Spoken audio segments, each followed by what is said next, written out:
हमारे मोहल्ले में एक गूंगा लड़का आता था जिस पर पूरे मोहल्ले की लड़कियां मरती थी और उससे शादी करना चाहती थी। मैं हैरान थी कि इस गूंगे लड़के में ऐसा क्या था जो मोहल्ले की सब लड़कियां इसकी दीवानी थी। फिर मेरे साथ कुछ ऐसा हुआ कि मेरी ही शादी उस गूंगे लड़के से हो गई। उस रात गूंगा कमरे में आया तो उसे देखते ही मैं चकरा कर गिर पड़ी, क्योंकि वह तो मेरा नाम रुचि है। आज फिर मैं अपने कमरे में दरवाज़ा बंद करके ज़ोर ज़ोर से रो रही थी। मेरी माँ रोने की आवाज़ सुनकर मेरे कमरे का दरवाज़ा खटखटा रही थी कि रुचि बेटा दरवाज़ा खोलो। मैं माँ की बात कैसे मानती, क्योंकि माँ और भाई मिलकर मेरी शादी मुझसे 12 साल बड़े 3 बच्चों के बाप से कर रहे थे। अभी मेरी उम्र ही क्या थी, मैं अभी 21 साल की हुई थी। मेरे पापा 4 साल पहले ही इस दुनिया से चले गए थे। माँ कहने लगी कि लड़का काफ़ी अमीर है, तुम वहाँ पर बहुत खुश रहोगी। वह भाई का बहुत अच्छा दोस्त था। उसकी पत्नी का देहांत 2 साल पहले एक रोड हादसे में हो चुका था।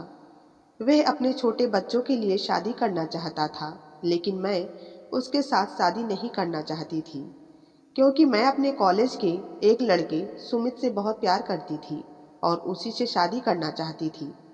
भाई को भी सुमित के बारे में सब मालूम था, पर सुमित भाई को बिल्कुल भी पसंद नहीं था।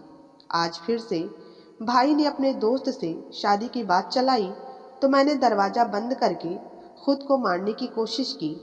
मेरी चीख से हमारे मोहल्ले की काफ़ी औरतें जमा हो गई और तमाशा देखने लगी। मैंने अच्छा खासा तमाशा बना दिया, इसीलिए मेरी माँ कमरे में आ गई और मुझे जोरदार थप्पड़ मार दिया। मैंने मेरी माँ को कहा कि आप जितना चाहें मुझे मारें, पर मैं आप लोगों की बात कभी भी नहीं मानूंगी। मैं शादी करूंगी तो सिर्फ सुमित से ही करूंगी। मेरी माँ ने मेरी जिद और मेरी हरकतें देखकर हार गई और मुझे कहा, आज ही सुमित को बुला लो और चुपचाप शादी करके यहाँ से चली जाओ। मेरी और अपने भाई की इज्जत नहीं रख सकती, हमारा कहना नहीं मान सकती, तो तुम्हारी हमें कोई ज़रूरत भी नहीं है। मैं आज तुमसे सारे नाते ख़त्म करती हूँ। आज से मैं तुम्हारी माँ नहीं हूँ और ना ही तुम मेरी बेटी हो। मेरे घर से विदा होकर चली जाओ और आइंदा कभी भी मेरा दरवाज़ा पलट कर मत देखना। मैंने सुमित को फ़ोन किया तो उसने कहा, मैं अपने घर वालों को मनाने की कोशिश कर रहा हूँ। जैसे ही मेरे घर वाले मान जाएंगे तो मैं इनको लेकर तुम्हारे घर आ जाऊँगा और हम शादी कर लेंगे। इस बात को 1 हफ्ता गुजर गया, पर सुमित के घर वाले ना माने। इधर भाई ने भी अपने दोस्त को इनकार कर दिया था कि मेरी बहन शादी के लिए नहीं मान रही, तुम कहीं और लड़की देख लो। अभी मुझे तो सुमित की चिंता खाई जा रही थी कि पता नहीं वो मुझे धोखा तो नहीं दे रहा। मुझे अपने प्यार पर पूरा यकीन तो था, लेकिन वो मुझे अब टूटता हुआ नजर आ रहा था। 2 दिनों के बाद सुमित का नंबर मिलाया तो नंबर बंद जा रहा था। सुमित ने मुझे हमेशा मना कर रखा था कि तुम कभी भी मेरे घर के नंबर पर कॉल नहीं करना, चाहे कुछ भी हो जाए। लेकिन इस बार मैं बहुत ही मजबूर हो गई थी। मुझे अब सुमित के घर का नंबर मिलाना ही पड़ा। उसकी माँ ने कॉल उठाई। मैंने उनसे सुमित के बारे में पूछा तो वो मुझे कहने लगी कि तुम कौन हो। मैंने उनको बताया कि आंटी, मैं रुचि बात कर रही हूँ, मुझे सुमित से बात करनी है। उसने मुझे बताया कि बेटा सुमित तो 2-3 दिन पहले ही मुंबई के लिए यहाँ से निकल गया था और आज उसकी अमेरिका की फ़्लाइट होगी, वो तो जा चुका होगा। मेरे दिमाग ने काम करना छोड़ दिया। सुमित ने मुझसे इतना बड़ा झूठ बोला कि मैं अपने घर वालों को मनाने की कोशिश कर रहा हूँ। मैं टूट कर बिखर गई थी। सुमित ने मेरी मोहब्बत का मजाक बना लिया था। मैं अपनी माँ और अपने भाई को क्या मुँह दिखाऊंगी। अभी ये सोचकर मुझे बहुत ही डर लग रहा था। भाई ने मेरी पढ़ाई भी छुड़ा दी थी और मेरा हमेशा के लिए घर से बाहर जाना बंद कर दिया था। मैं अब मेरी माँ को बताने ही वाली थी कि पड़ोस की एक आंटी से माँ को ये बात पता चल गई कि सुमित देश छोड़कर यहाँ से चला गया है। मेरी माँ ने मेरे गाल पर एक जोरदार तमाचा दे मारा कि तुमने धोखेबाज के चक्कर में मेरी और अपने भाई की इज्जत मिट्टी में मिला दी। तुमने हमें किसी काबिल नहीं छोड़ा। तुमने जिस तरह अपनी और मेरी बदनामी करवाई है, पूरे मोहल्ले में अब कहीं से भी तुम्हारा रिश्ता नहीं आएगा। शाम को जैसे ही भाई घर आया तो मेरा दिल डर के मारे जोरों से धड़कने लगा। मेरी माँ ने सुमित के बारे में सब कुछ भाई को बता दिया। मेरा आप लोगों से कोई रिश्ता नहीं है, जहाँ आप लोग चाहो रिश्ता करो। भाई गुस्सा होकर उसी वक्त घर से बाहर निकल गया। मेरी माँ भी रोने बैठ गई। हमारे घर का माहौल अब बहुत ही बदल चुका था। भाई और मेरी माँ के चेहरे पर एकदम खामोशी छा गई थी, क्योंकि मेरी वजह से उनकी मोहल्ले और रिश्तेदारों में बहुत ज़्यादा बदनामी हो चुकी थी। मैं दिन रात रोती रहती और भगवान से प्रार्थना करती कि जल्दी ही मेरी शादी करवा दें, क्योंकि अब मैं अपने भाई और माँ पर बोझ बन चुकी थी। कोई भी मुझसे सीधे मुंह बात नहीं करता था। एक दिन हमारे दरवाजे पर एक गूंगा लड़का आया। वह इशारों से खाना मांग रहा था और मैं इस वक्त अपने लिए खाना लेकर बैठी थी। मैंने वो खाना उस लड़के को दे दिया। मैंने सोचा कि शायद भगवान मेरी इस नेकी से खुश हो जाएं। मैंने उस गूंगे से अपनी शादी की दुआ करने को कहा। उसने मुझे इशारों से कहा कि ठीक है, मैं तुम्हारे लिए दुआ करूँगा। मैं उस लड़के से बात कर ही रही थी कि तभी हमारे मोहल्ले की एक लड़की, जिसके साथ मैं अपने दिल की हर बात शेयर करती थी, उसी वक्त मेरे पास आई। रितु को सुमित के बारे में सब कुछ मालूम था और उसको मेरे घर के माहौल का भी पता था। वो मेरे भाई को बहुत पसंद करती थी। जब वह गूंगा लड़का वहाँ से चला गया तो रितु मुझे कहने लगी, तुम्हें पता है रुचि, मोहल्ले की आधी लड़कियां इसको देखने के बहाने से भीख लेकर आती हैं। यह लड़का हर शनिवार को इस मोहल्ले का चक्कर लगाता है। तभी मेरा भाई आ गया। भाई सीधे मेरी माँ के कमरे में चले गए और मेरी माँ से धीरे धीरे आवाज में बातें कर रहे थे। मैं दरवाजे पे खड़ी थी ताकि उनकी बातें सुन सकूं, लेकिन भाई इतना धीरे धीरे बात कर रहे थे कि मुझे कुछ भी सुनाई नहीं दे रहा था। दिन गुजरते जा रहे थे। आज शनिवार था। मैं उस गूंगे लड़के का इंतजार कर रही थी ताकि आज मैं फिर से उससे दुआ ले सकूं, क्योंकि ऐसे लोगों की दुआएं बहुत जल्दी भगवान स्वीकार करते हैं। कहीं से मेरे रिश्ते की बात बन जाए। पूरा दिन बीत गया, लेकिन वो गूंगा लड़का कहीं नहीं दिखा। इस बात को तकरीबन 3 महीने गुजर गए। वो लड़का हमारे मोहल्ले में फिर ना आया। एक दिन मैं माँ के पास बैठी थी। मेरी माँ मुझसे शिकायत कर रही थी कि आजकल तेरे रिश्ते के लिए तेरा भाई बहुत परेशान है। अगर तुम वो रिश्ता ना ठुकराती तो आज सब कुछ ठीक होता।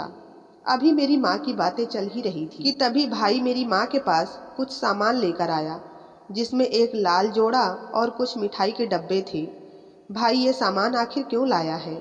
भाई ने माँ से कहा, जल्दी से इसको रुचि को पहना दो और इसको तैयार कर दो। मैंने लड़का देख लिया है। माँ ने कहा, अच्छा बेटा, मैं अभी इसको तैयार करती हूँ। वो लड़का मान गया, चलो शुक्र है। माँ ने मुझे कहा, बेटा ये लो, जल्दी से पहन लो। मैं कुछ भी बोल ना सकी कि मेरी शादी किसके साथ होने जा रही थी। मुझे कुछ भी मालूम नहीं था।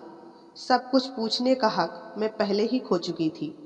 भाई मेरी शादी एकदम सीधे साधे तरीके से करने वाले थे। ना बाजा था, ना मेहमान थे।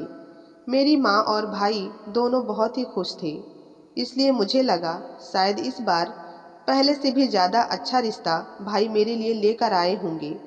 थोड़ी ही देर में कुछ लोग हमारे घर आए तो भाई ने उन्हें बैठने को कहा। फिर चाय और खाने को कुछ दिया, क्योंकि वो लोग ज़्यादा नहीं थे, बस कोई 10 ही लोग थे। जिसके बाद भाई और मेरी माँ मुझे उनके सामने ले गए, जहाँ पर मेरा होने वाला पति और बाकी मेहमान बैठे हुए थे। हमें बस पंडित जी का इंतजार था। मैंने एक नज़र उठाकर भी अपने होने वाले पति को नहीं देखा था, क्योंकि वो जैसा भी था अब मुझे मंजूर था। मेरे पति ने सेहरा लगा कर रखा था, जिससे उसका चेहरा भी नहीं दिख रहा था। सुमित के धोखे के बाद मैं अपनी माँ और अपने भाई को किसी के लिए भी मना करने के बारे में सोच भी नहीं सकती थी। उस समय मुझे सुमित की बहुत ज़्यादा याद आई, क्योंकि मैं उससे बहुत ज़्यादा प्यार करती थी। मेरी मोहब्बत बिल्कुल सच्ची थी, लेकिन वो तो धोखा देकर यहाँ से भाग गया था। थोड़ी देर के बाद पंडित भी आ गए, जिन्होंने हमारी शादी करवाई। शादी हो जाने के बाद सारे लोग वहाँ से चले गए, सिवाय मेरे पति के। कुछ देर के बाद माँ ने मुझे गले लगाकर सिर्फ इतना ही कहा, बेटी, मैंने तुम्हारे साथ अच्छा नहीं किया। मैंने माँ को कहा कि माँ, आपकी कोई भी गलती नहीं है, जो गलती है सब मेरी है।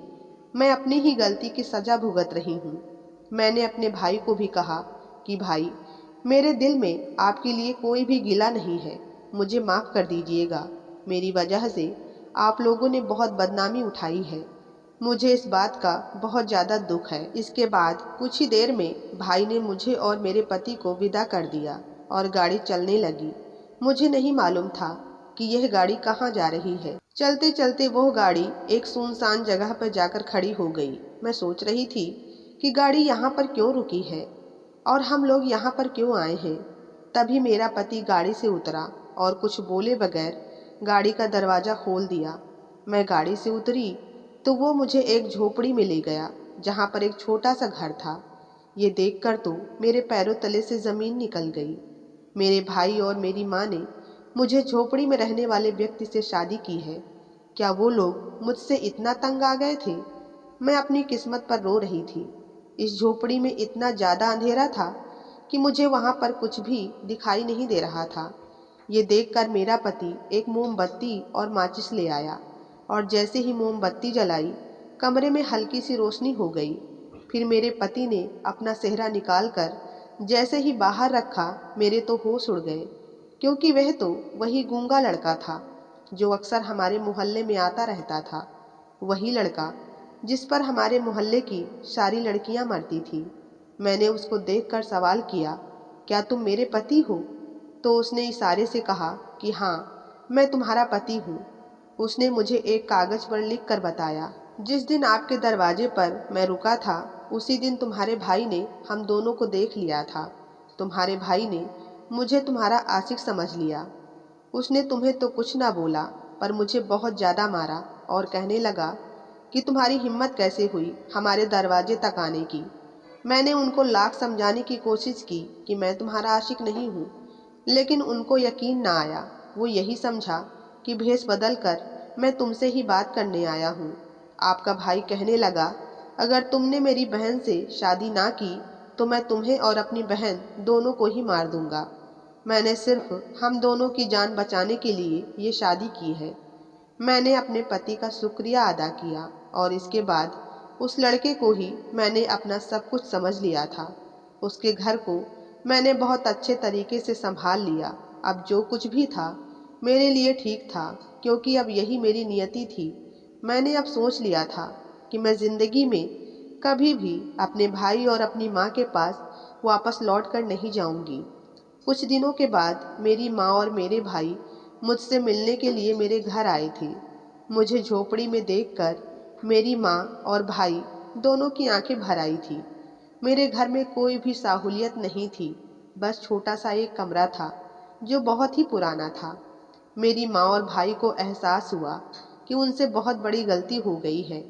मेरी एक छोटी गलती को उन्होंने मेरे जीवन भर का श्राप बना दिया है।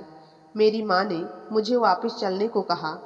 मैंने अपनी माँ को इनकार कर दिया कि अब जैसा भी है यही मेरा घर है। झोपड़ी कच्ची ही सही, पर यहाँ सुकून बहुत है। ये मेरा अपना घर है। भाई ने तो इसको मेरा आशिक समझ लिया था। भाई को तो मुझ पर थोड़ा भी यकीन नहीं था। फिर मैं आप लोगों के साथ वापस क्यों चलूं? मेरी माँ और भाई दोनों मुझसे माफ़ी मांग रहे थे, पर मैं अब बहुत खुश थी। माँ और भाई दोनों वापस चले गए तो मेरे पति ने मेरा शुक्रिया अदा किया। फिर कागज़ पर कुछ लिख कर मुझे दिया। तुम मेरे साथ इस गरीब खाने में भी खुश हो, मैं बहुत ही खुशकिस्मत हूँ। ये पढ़कर मेरी आंखों में आंसू आ गए। हम दोनों एक दूसरे के साथ बहुत ज़्यादा खुश हैं। मेरे पति ने शादी के बाद अब भीख मांगना छोड़ दिया था। अब उन्होंने मजदूरी करना शुरू कर दिया। उसके इस काम करने वाली बात से मैं बहुत खुश थी। हालात भी कुछ बेहतर हो रहे थे, क्योंकि मेरे पति अब दिलो जान से मेहनत कर रहे थे और मुझे खुश रखने की कोशिश कर रहे थे। मैं अपने पति के साथ बहुत ही खुशहाल ज़िंदगी गुजार रही हूँ। तो दोस्तों, आपको ये कहानी कैसी लगी? कृपया कमेंट में ज़रूर बताएं, और कहानी पसंद आई हो तो वीडियो को लाइक और चैनल को सब्सक्राइब